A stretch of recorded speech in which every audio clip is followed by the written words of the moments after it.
the channel, please make sure to hit the like button, subscribe button, and comment down below. Let me know what you thought about today's video. And I always want to preface by saying, I am not a football expert. I'm just a fan who's naturally obsessed. And today, I want to just share a few quick thoughts. It's going to be a little shorter video than usual today, but it's been on my mind a lot, and I keep seeing it all over social media, all over TV, and I just want to share where I'm at with the whole Kyler Murray situation. Now, it's no secret, I am an Arizona Cardinals fan, and I am one of the Arizona Cardinals fans who believes very, very much so in the future of Kyler Murray. And I say it like that because I have several friends who aren't Kyler Murray fans. I have several friends that don't believe in Kyler Murray's ability to be successful in this league. And I can't really give you any indication of why I think that is incorrect. I think this situation is one of those where my opinion versus your opinion, no one can be convinced at this point unless we see actual production on the field. And the thing about Kyler Murray is we've seen it to a certain extent. We've seen unbelievable MVP caliber of play, and then we've also seen the other end, which is disastrous, horrible second half of the season meltdowns in 2 consecutive years. You could argue 3 because they went on a disastrous run in the second half of Kyler Murray's rookie year, but that was just a bad football team in general, so I'm not really going to count that against him. But 2 years ago, that was a team that was on the verge of making the playoffs, and had they finished just one game better, won one more game, they would have made the playoffs. And this past year, if they would have won one more game, they would have won the division. So, complete meltdowns, and some of it definitely falls on Kyler Murray. You know, I always say with quarterbacks, some people discredit great quarterbacks because they're surrounded by great coaching.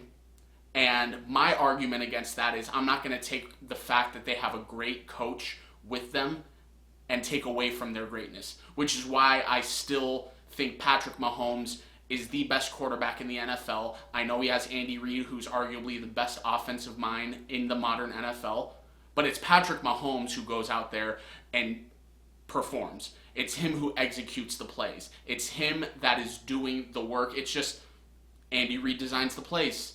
Patrick Mahomes makes them work. Same thing with Tom Brady. People for years ridiculously kept saying Tom Brady's a system quarterback. Ridiculous. Greatest of all time. And he's the one who's out there executing, making it work. So I'm not going to discredit Tom Brady's greatness for the fact that he has arguably the greatest coach of all time. And then vice versa. I'm not going to be a hypocrite and say because I don't believe in Cliff Kingsbury that falls and is the cause of Kyler Murray's second half collapses. It definitely plays a part, and it's no secret, as much as I love the Arizona Cardinals, as much as I love Kyler Murray, I do not love Cliff Kingsbury. I do not believe in Cliff Kingsbury. I was on the bandwagon of fire Cliff Kingsbury, and I cannot believe still to this very moment in time that they gave him a contract extension. But I'm just a fan, and me pissing and moaning about it isn't going to change anything. I want my team to succeed, even though I don't like and don't believe in the individual who's at the helm.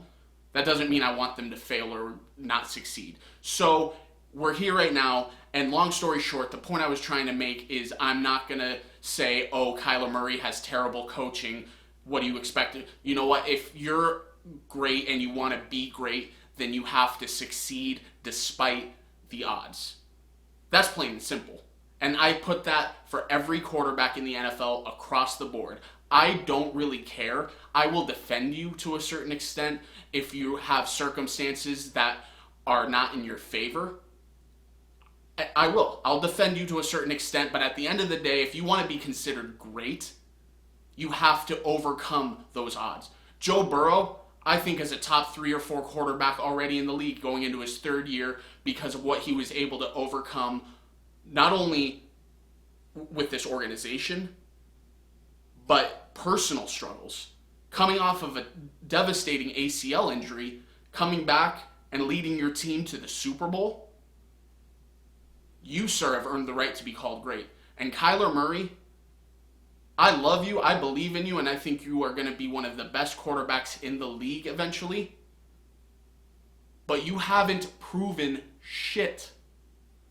I understand you want to get paid, and if you want to make it, if you want to compare to other quarterbacks that have gotten paid that I personally believe you are better than, then yeah, you could make the argument you deserve what you're asking, but the way you are going about it, not cool, man. Not okay. Not really in a position right now to negotiate the way you are. The Cardinals hold all the cards. You really have no leverage other than to do what they call a hold in. You're not going to hold out because you're not making enough money to make up the difference for the fines and everything like that. So for those of you who don't know, a hold in as opposed to a hold out is where you report to mandatory training camp, you attend practice, but come game day, you don't play because my ankle hurts, my hamstring hurts, oh, this hurts, that hurts, to a point where Cardinals have to pay you your money, but they're not getting anything out of you. And it's kind of a wink, wink. This is going to keep happening until either I get what I want or you trade me to someone who's going to give me what I want. It's ridiculous on Kyler Murray's side. And for me, as a fan who does believe in Kyler Murray, it's ridiculous to hear some of the criticism against him. Because here's a fact. I want to make today's video a little shorter, so I'm not going to get into the numbers with you, but if you do want to know, please look into it yourself. It's a fact. Every year Kyler Murray's been in the league, he's gotten better. Not only for his individual statistics, but for team success. And I know you can make the argument, well, they got DeAndre Hopkins, well, they got these defensive guys, well, they beefed up the O-line, all that. Yeah, that's definitely a factor, for sure. But that's a part of a team growth. You know, there's a reason Kyler Murray was drafted by the Cardinals at number 1 overall and why the Cardinals were so bad. They had the number 1 pick for a reason. Kyler Murray went to a bad team as opposed to, I always say it, where you go in the NFL truly does matter. It does. I don't want to deny the greatness of any of these quarterbacks that I'm about to say, but just answer me this question truthfully and honestly, please, because I tend to think they would have been great no matter where they went, but would they have had success as fast as they have achieved it so far? Josh Allen went to a great organization in the Buffalo Bills. Great coach, great general manager, great ownership. He was put in a situation to succeed. Patrick Mahomes went to a great organization in the Kansas City Chiefs. Lamar Jackson went to a great organization in the Baltimore Ravens. Again, 3 guys that I think would have found success no matter where they got drafted. But would it have been prolonged success? Would we have had to wait a little while and question, kind of like we are Kyler Murray, how great is he really? It's just a topic and a question to think about. And I really would like to know what you guys think in the comments down below. And again, I'm not trying to argue Kyler Murray's potential greatness. I'm not trying to argue whether or not he deserves the money he's asking. And I'm not trying to defend anything he's doing because, quite frankly, I'm sick and tired of the games. No matter how much I've defended this kid and how much I believe in him, enough is enough. And I'm pro-athlete. You'll hear me say it time and time again. I am pro-athlete in just about every situation imaginable. And I believe that we are in a player era of professional sports, meaning that the players have a voice. They're not going to lay down and just take whatever's being thrown at them. They're going to negotiate for what they feel like they've earned because they work their asses off their entire lives to get where they are right now and to make the most out of their financial security for as long as they have the potential to make that career earnings. And they've earned that. Don't even argue me on that. They've earned the right to negotiate for as much as they possibly can. But Kyler, try doing more than getting your ass kicked in your first career playoff game and making 2 Pro Bowls, because quite frankly, yeah, it's cool to be recognized as a Pro Bowler, but being a Pro Bowler or an All-Star, whatever you want to call it, is probably the least significant in football than it is in any other sport.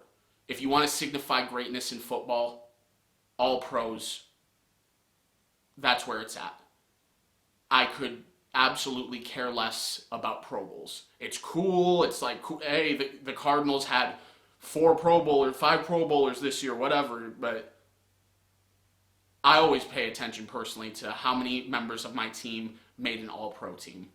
That's where I think the respect will truly come, is from an All-Pro team. So, long story short, to wrap it up here, I really just wanted to share where I'm personally at, not only as a Cardinals fan, but as a football fan who is just trying to wrap my head around what Kyler's doing. And I don't really look down. I know there's a lot of people on social media who are talking about, oh, he didn't show up to OTAs. I guess he thinks he doesn't have. No, he does not think he doesn't have work to do. Trust and believe that. And I know some of you who have no idea anything about the Cardinals or Kyler Murray are going to be like, no, that's what he's showing by.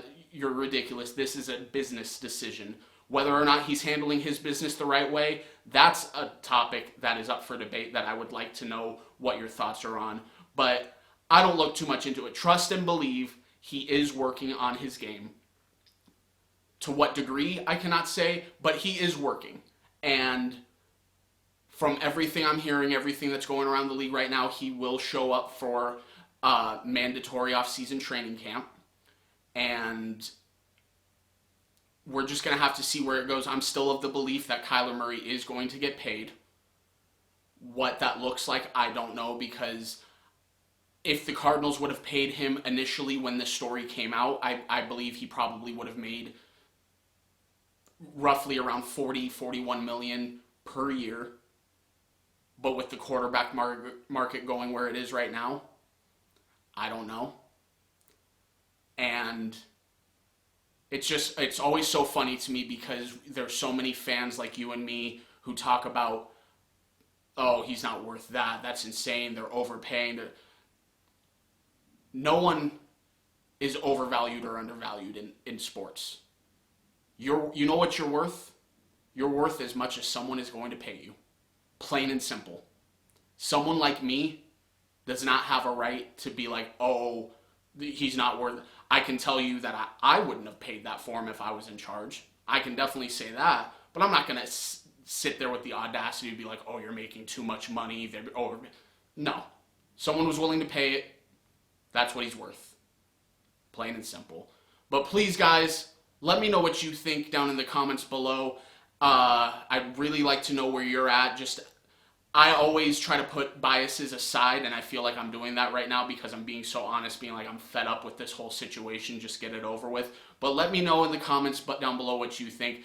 And please, guys, don't forget to like, subscribe, and comment down below letting me know what you thought of the video and if there's anything you'd like to hear me talking about going forward.